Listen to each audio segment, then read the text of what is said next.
Hey guys, it's Elena, and today I'm going to be using my new Autumn Magic brush set to show you how to make a nature mandala. Kind of like, if I was out in the forest collecting different bits of things like sticks and leaves and stuff, and just making a mandala on the ground out of that. So that's the sort of vibe that I want to go for, and just enjoy playing with the different elements of the brush set and see where it takes me. So I will go ahead and make a canvas. And I'll just make it 12 by 12.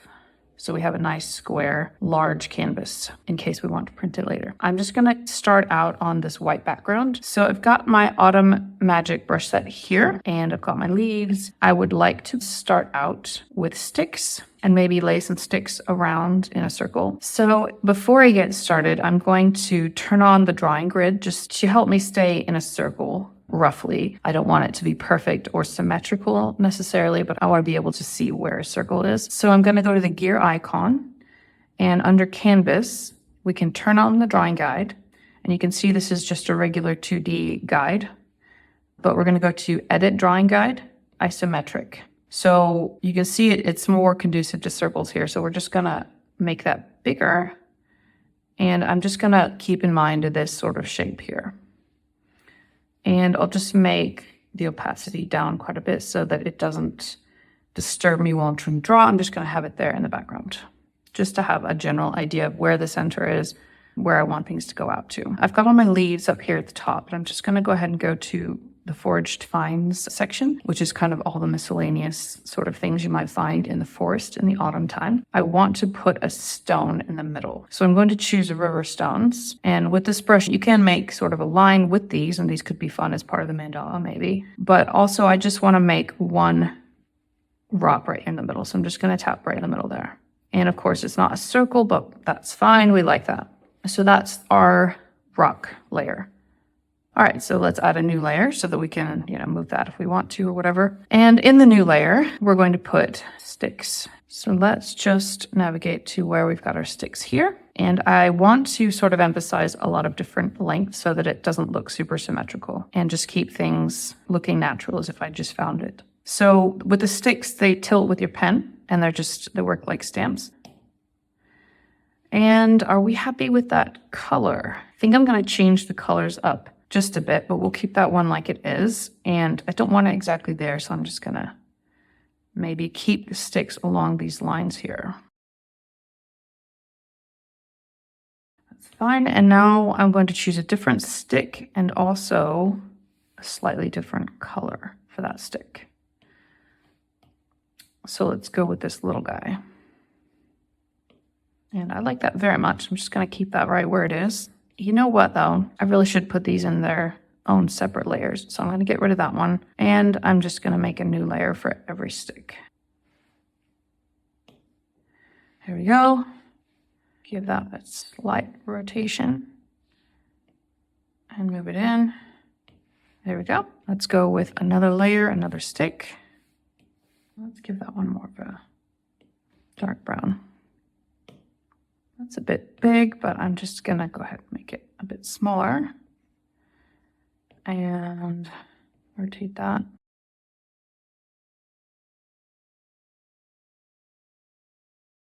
Let's choose another color.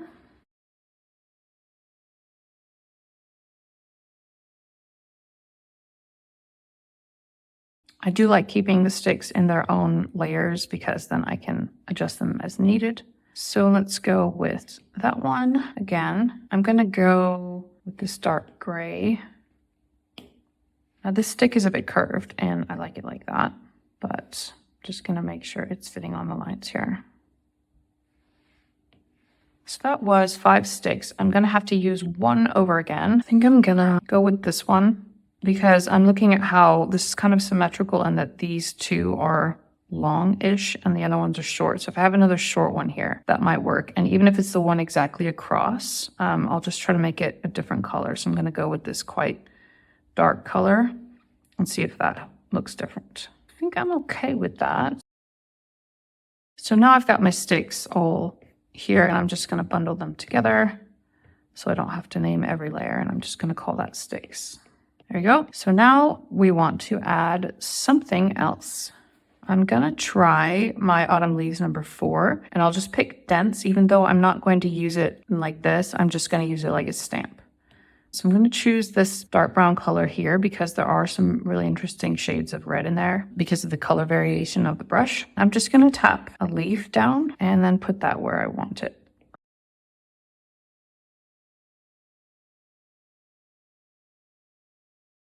I do like that. You know, I could just duplicate it and go all the way around, but I want this to look organic, so I'm going to stamp out more leaves. So adding a new layer, I'm just going to stamp until I find one where I like the size and I like the color of it, because there's a lot of color variation in these brushes.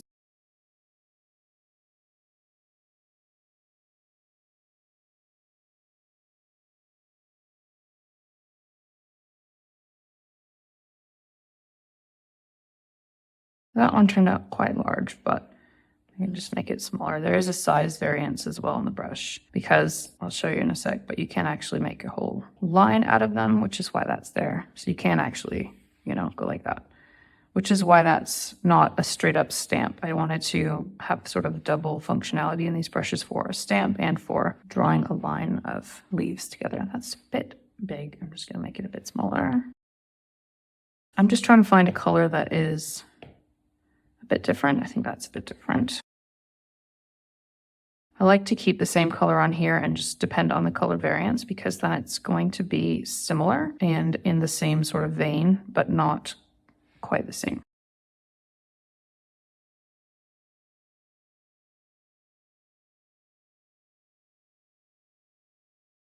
Okay, I like that. I'm gonna group the leaves together now. New layer, and let's try to figure out what is going to go in that new layer. I think I'd like to do some berries. So I'm going to change to a bright red color. I'll go with that one actually. And I'm going to use my berry stamp brush, and I'm just going to dot some berries around all the leaves like this. And I'll just go ahead and keep all of these on the same layer. These do respond to pressure as far as the size. I'm trying to keep the sizes proportional because the sticks and the stone, the leaves all seem sort of somewhat proportional to each other at the moment. So I'm just going to try to keep that generally in mind.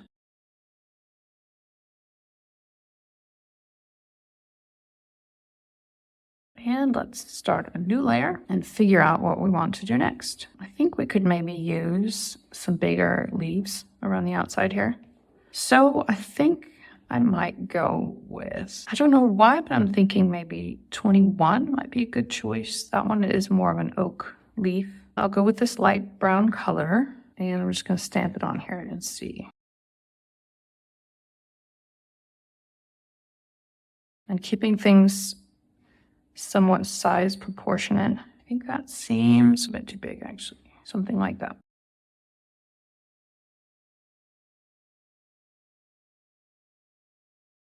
And maybe we can alternate a couple different kinds of leaves here.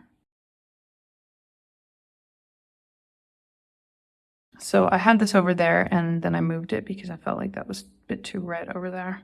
Now I'm feeling like that one's too close. Just move it out a bit.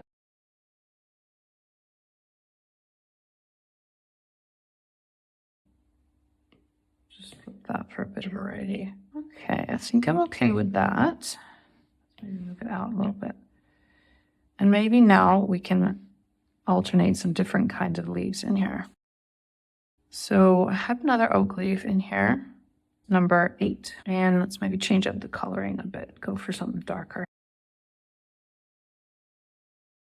I'm gonna put that there and maybe do 3 of these as well. Just gonna keep tapping until I get a slightly different color. Oh, I like that. Try to make things somewhat symmetrical, but not too symmetrical.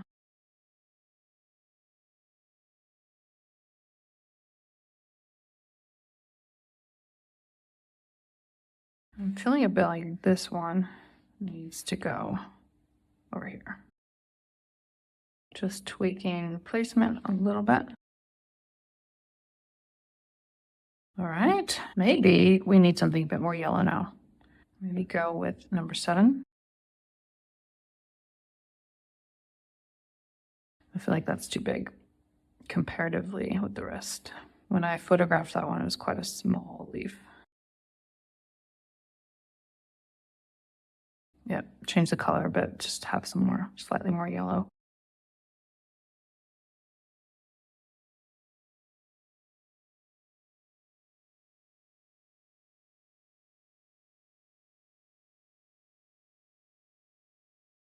Now we need a final few leaves, done kind of 3 of each kind on the outside here. So maybe another one that is a bit of the same shape as that, since we've got 2 that have a similar shape to this. Gonna go with number 1, which happens to be one of my favorites as well. I'm actually gonna go much darker for this one.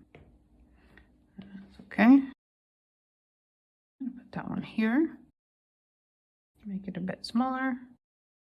Rotate a bit more. That's a nice dark one.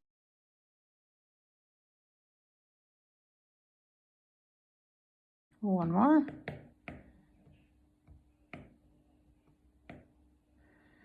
Yeah, that one's good. I'm pretty happy with that right now. I think maybe that's enough leaves. And so I'm just gonna put these into a folder and call it outer leaves. If you have an iPad without a lot of memory, like kind of an old one, you might have to put these all on the same layer. But what you can do if you have that situation is you can put one down, size it how you want. Like let's say you put this one down already and you sized it how you want, which was one of the first ones here. Then you'd put this one down in a separate layer, size it how you want, and then tap merge down. And you can do that if you need to save layers. You can still rearrange them on a separate layer and then merge it down as needed. I'm just going to keep them separate for now until I run out of space. So let's add a new layer and think about what we want to put next. I'm feeling like I would like some more stones. So I'm going to go with River Stones number 2. Let's go with the light purple. So again, it's kind of like I'm laying out 4 stones. And I am, in fact, keeping these in the same layer like I did with the berries. There's quite a lot of size variance in these stones. So if you don't like, what comes out, it's a bit random. If you don't like it, it's just go again.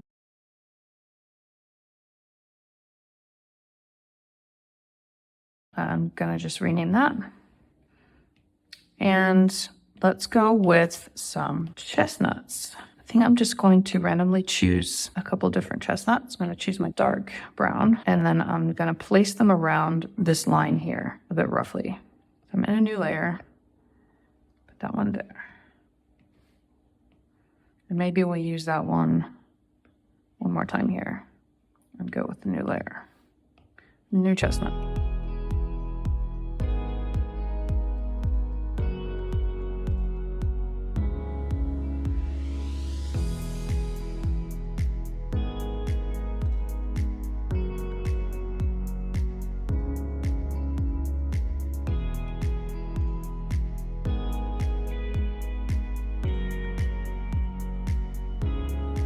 I actually have 3 more spaces, so I'm going to have to decide which ones go in those spaces. And reuse some of the ones we've already used. New layer. And one more. I'll just go back to this one. Let's put all these in the same group.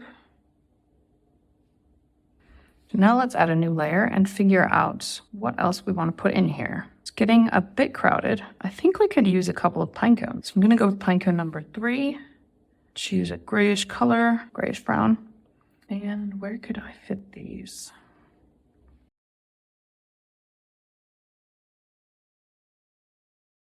I do like that. I'm not going to do it like continuously throughout the whole thing. I'll just add a few.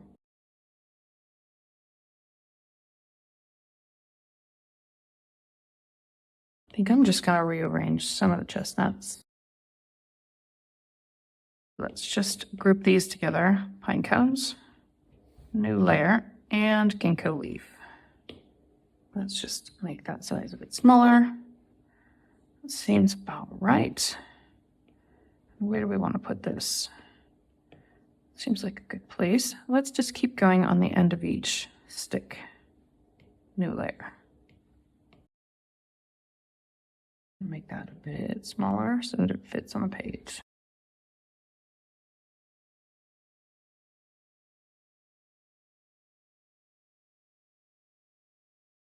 So the grid, I've still got the grid on because it does help me sort of angle, like keep the stem somewhat in line with this line here, for instance. You know what? I put these pine cones out here, but I'm not loving that because I'm not going to be able to fit my ginkgo leaf here. I might just hide that for now.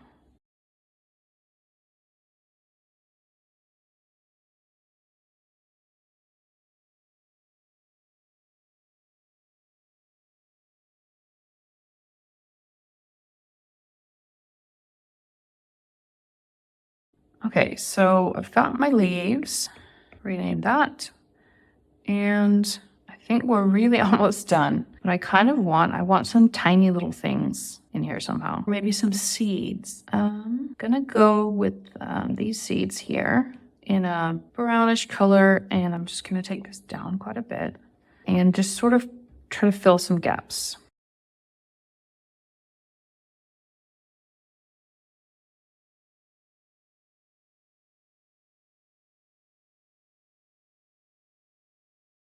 I'm okay with that. I'm actually gonna maybe go a bit more, just fill out a few more seeds.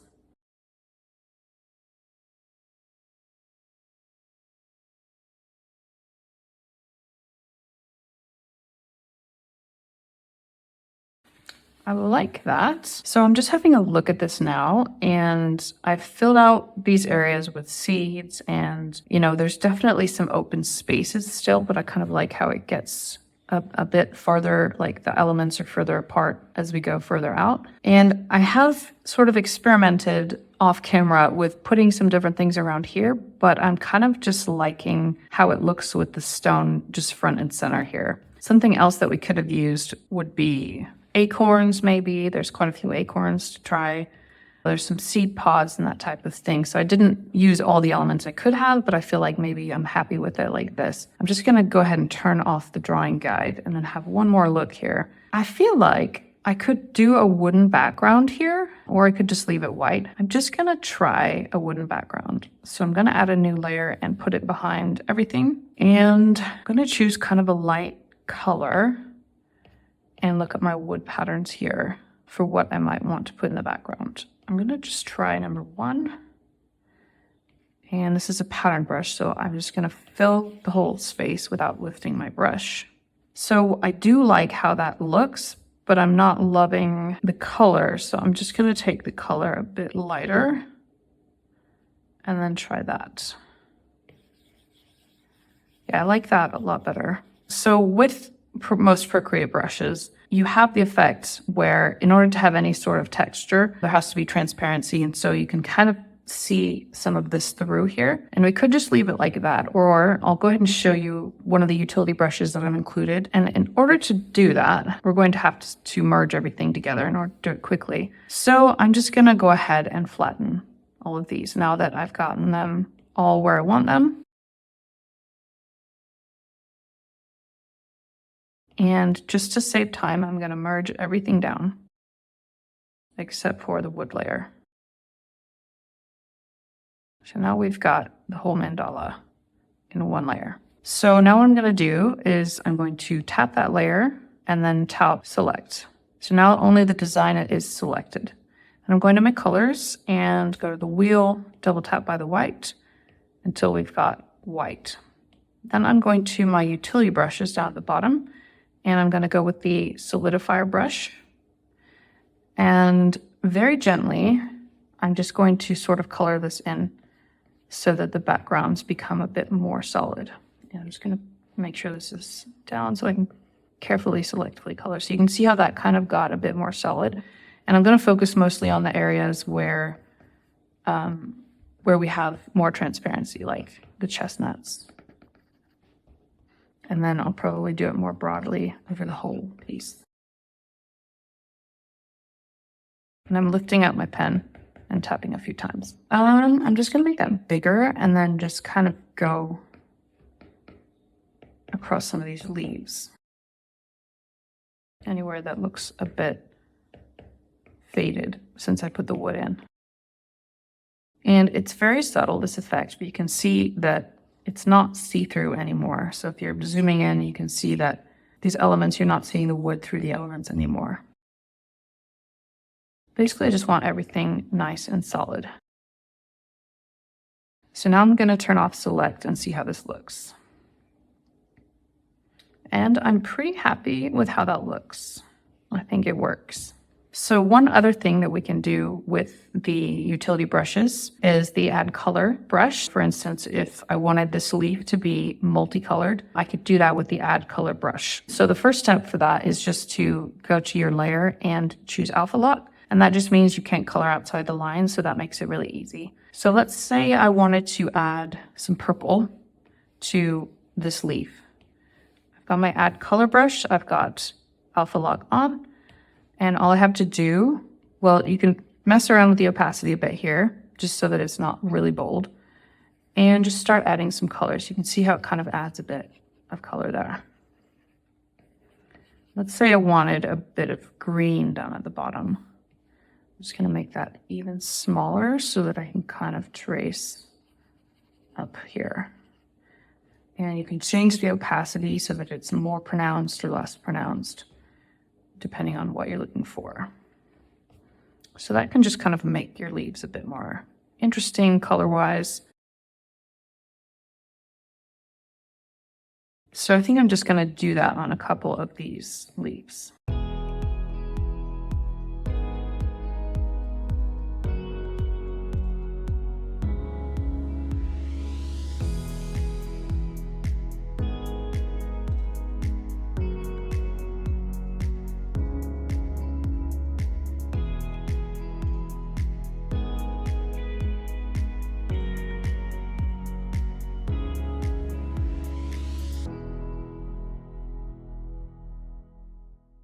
I'm really loving how this pink is looking on here, so I'm just going to make a darker red down the middle quite small.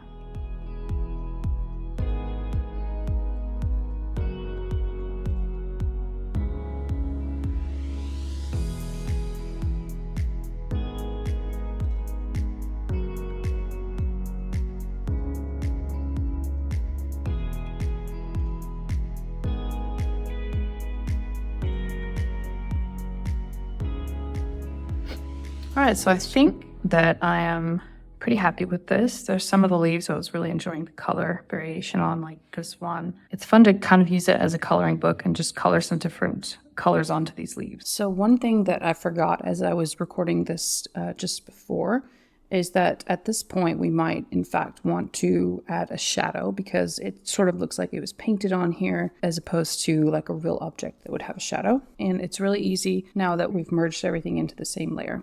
So it's still got alpha lock on, which you can see from the checkerboard background. So if we just tap that and then tap alpha lock off again and then swipe left, duplicate. So now we've got two. The one that is underneath, we'll tap that, tap select. And so now everything in the design is selected. We'll go to our color, go to the wheel and double tap by the black. And this will give us pure black, which is all the zeros. And so then we can tap that with the selection still active and fill layer.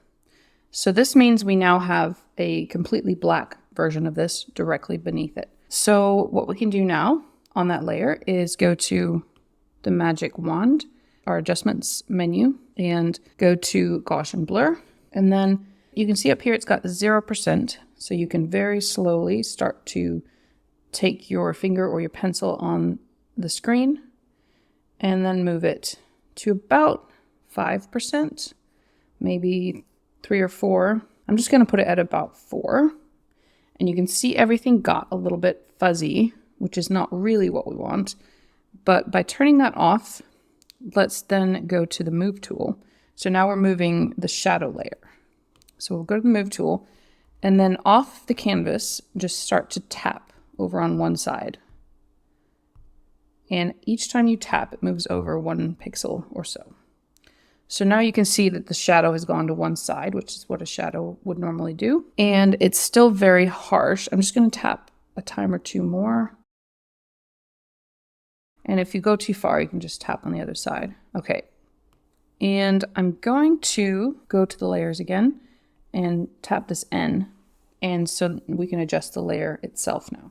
So I'm going to take the opacity down quite a bit to about 30%. And you can see that the shadow has gotten much less visible, but there's still a bit of a hint of a shadow there. So that makes the whole thing look a little bit more realistic. So I hope that you enjoyed this tutorial, and let me know if you have any comments or have any questions or requests, ideas for different videos. Just let me know, and I will see you next time.